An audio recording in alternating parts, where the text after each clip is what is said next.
Hello, on se retrouve dans une nouvelle vidéo et aujourd'hui je vais vous présenter ma palle pour le challenge du Magical Readathon organisé par la booktubeuse Bookroast. Je vous mettrai d'ailleurs le lien de cette vidéo d'annonce du challenge en barre d'infos. Et en fait, du coup, de base, elle organisait un readathon, du coup, donc le Magical Readathon, sur l'univers d'Harry Potter. Je crois qu'elle l'avait au moins fait 3 fois. Et en fait, c'est un readathon qui se passe un peu en deux étapes et qui se passe en avril et en août normalement. Et en fait, bah, avec tout ce qui s'est un peu passé bah, autour de J.K. Rowling etc. Du coup, elle avait pris la décision d'annuler en fait ce ridaton puisque du coup, elle voulait pas du tout cautionner bah, les paroles de l'auteur, etc. et que ça pouvait causer du mal à beaucoup de personnes. Du coup, bah, de continuer à organiser un ridaton dans l'univers d'Harry Potter. Et du coup, cette année, elle nous a fait la surprise de revenir avec le Magical Readathon sur un nouvel univers qu'elle a complètement créé de A à Z. Vraiment, si vous n'avez pas été voir cette vidéo, je vous conseille vraiment d'aller checker parce que le travail est juste dingue. Les visuels, tout l'univers et toute l'histoire qu'elle a créée autour de ce challenge, en fait, est super dingue et c'est un truc de fou. Donc, du coup, voilà. Je vais donc vous présenter ma palle pour ce challenge, sachant que du coup au final, là, le challenge qui va se dérouler donc du 1er au 31 septembre est en fait un peu en quelque sorte euh, un peu une initiation du coup au vrai Ridathon qui va du coup se passer en avril et en août comme elle avait la tradition de le faire. Mais du coup là vu que c'est un nouvel univers, un nouveau monde qu'elle a créé, elle voulait quand même faire un Ridathon un peu initiatique du coup sur tout le mois de septembre. Et du coup, bah, j'avais beaucoup trop hâte de participer à ce challenge. Je sais que de base, je voulais participer au Pumpkin Autumn Challenge comme l'année dernière. Sauf que, du coup, en fait, je sais pas si j'arriverai à faire les deux.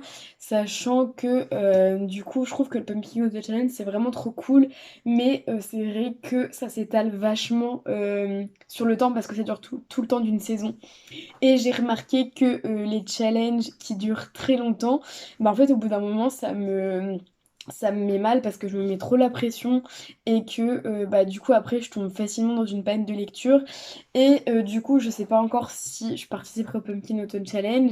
Ça dépendra de comment je me suis sentie dans le challenge que bah, dans ce challenge là. Et si jamais je participe au Pumpkin Autumn Challenge, peut-être que je referai une palle du coup un peu plus tard, spécialement pour un des menus du Pumpkin Autumn Challenge. Mais on verra. Donc c'est parti, on va passer à ma palle après cette intro super longue.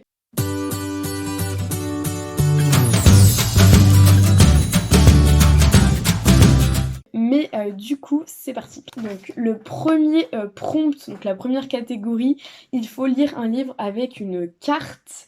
Et pour moi, j'ai choisi de lire A Court of Frost and Starlight, donc un palais de glace et de lumière, je crois en français, donc qui est le tome en fait 3.5 ou c'est pas le quatrième tome, enfin en gros le tome avant A Court of Silver Flame. Je l'ai pris parce que bah en fait j'ai envie de continuer d'avancer dans cette saga et du coup, il y a bien une carte.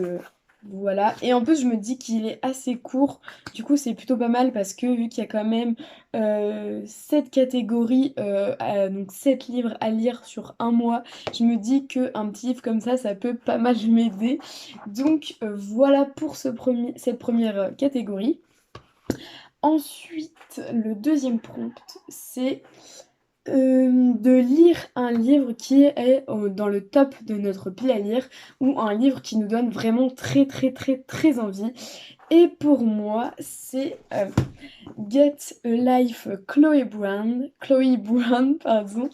Et voilà, en fait, ça fait vraiment. Bah, depuis la vidéo du coup où je teste Blackwells, en gros, il me fait hyper envie. J'y ai pas touché. Au début, je pensais le lire cet été, mais finalement, j'ai pas forcément eu le temps.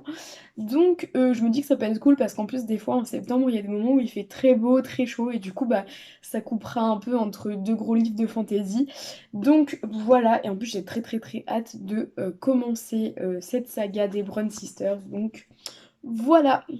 Ensuite, la troisième catégorie, c'est de lire un stand-alone, donc en gros un livre qui ne fait pas partie d'une saga. Et pour ça, j'ai choisi de lire du coup un e-book que j'ai sur ma Kindle et qui me donne d'ailleurs quand même très très envie, c'est The Black Flamingo. Du coup, je sais pas si je le lirai en e-book, mais je peux aussi le lire en audiobook, donc peut-être que je ferai les deux. Mais voilà, c'est un livre qui me tente beaucoup beaucoup, qui est écrit en vers. J'aime bien lire un peu en vers et ça fait longtemps que je l'ai pas lu dans ce format-là. Donc du coup voilà, j'ai très hâte et du coup ça sera The Black Flamingo pour cette troisième catégorie. Ensuite pour la quatrième catégorie, on doit lire un livre avec une maison hantée, avec des éléments supernaturels, des fantômes, etc. Et pour ça, j'ai repris un livre que j'avais déjà mis dans ma pile du Pumpkin Autumn Challenge de l'année dernière que je n'ai toujours pas lu et qu'il est plus que temps puisque ça fait bientôt, ça fait plus d'un an maintenant qu'en plus il est sorti.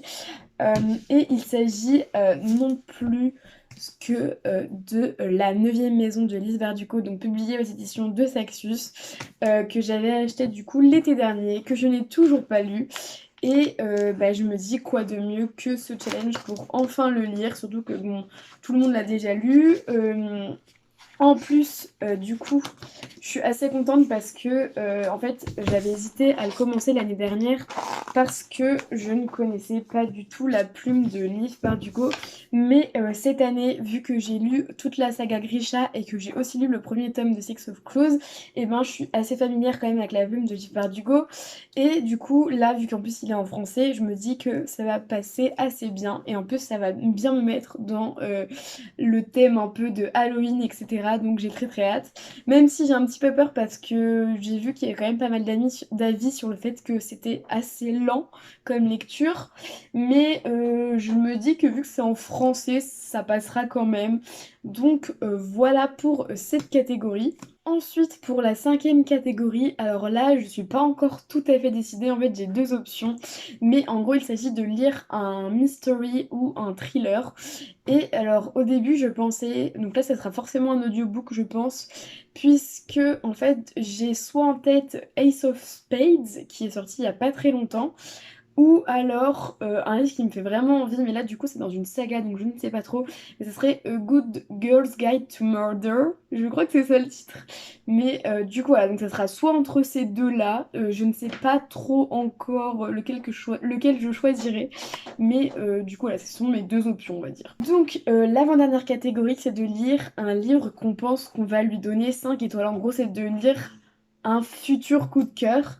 Et pour moi, ça sera donc The Invisible Life of Adi Larue, puisque en fait, j'adore l'écriture de Vivi Schwab, donc j'ai pas beaucoup lu de livres d'elle, puisqu'au final, le seul livre que j'ai lu d'elle, c'est Vicious, et c'est l'un de mes livres favoris, vraiment, je l'adore ce livre. Et bah du coup, il est plus que temps de découvrir plus de la plume de Vivi Schwab. Ça fait vraiment longtemps que j'ai envie de découvrir ses autres livres. Et bah, je suis sûre que je vais adorer The Invisible Life of Adi Larue. Et j'ai tellement hâte de le lire. Je pense même que je vais commencer par celui-ci parce qu'il me donne vraiment trop trop trop envie. Donc voilà, j'espère que ça sera à la hauteur de mes attentes, mais j'ai vraiment trop trop hâte de le lire. Et enfin, la septième et dernière catégorie, il s'agit de lire un livre euh, en fait le décor est planté dans une école, ou en tout cas on est situé dans un monde un peu scolaire, etc. Et en fait j'avais hésité avec la neuvième maison puisque ça se passe à l'université de Yale, si je ne dis pas de bêtises. Mais finalement, je me suis dit que j'allais reprendre un autre contemporain qui est toujours dans ma pile à lire, je suis moi-même étonnée. Mais du coup, je vais lire Radio Silence, puisque en plus, je crois que ça se passe sur un campus. Donc, du coup, voilà, j'ai très très hâte parce que en plus, ça sera le premier roman d'Alice Oseman que je vais lire. Et j'ai hâte un peu de découvrir sa plume en tant qu'autrice et pas juste bah, son univers à travers les romans graphiques. Donc voilà, en tout cas, je sais pas pour vous, mais moi, ma petite palle me régale d'avance. Vraiment, j'ai très très hâte de pouvoir lire tous ces livres. Je sais pas trop si j'arriverai à tous les lire, mais j'aimerais bien en lire vraiment quelques-uns, au moins la moitié, parce qu'en plus c'est des livres quand même qui, pour certains, ça fait un petit bout de temps qu'ils sont dans ma palle, donc j'aimerais bien pouvoir la descendre un peu et pouvoir acheter des nouveaux livres. Donc du coup voilà, mais bah, peut-être que je ferai des reading vlogs ou peut-être que je ferai un update lecture finale de fin de challenge. Je sais pas trop encore comment je vais faire. Mais du coup voilà, c'est tout pour cette palle et c'est tout pour cette vidéo. Et du coup on se dit à bientôt pour une prochaine vidéo. Bye!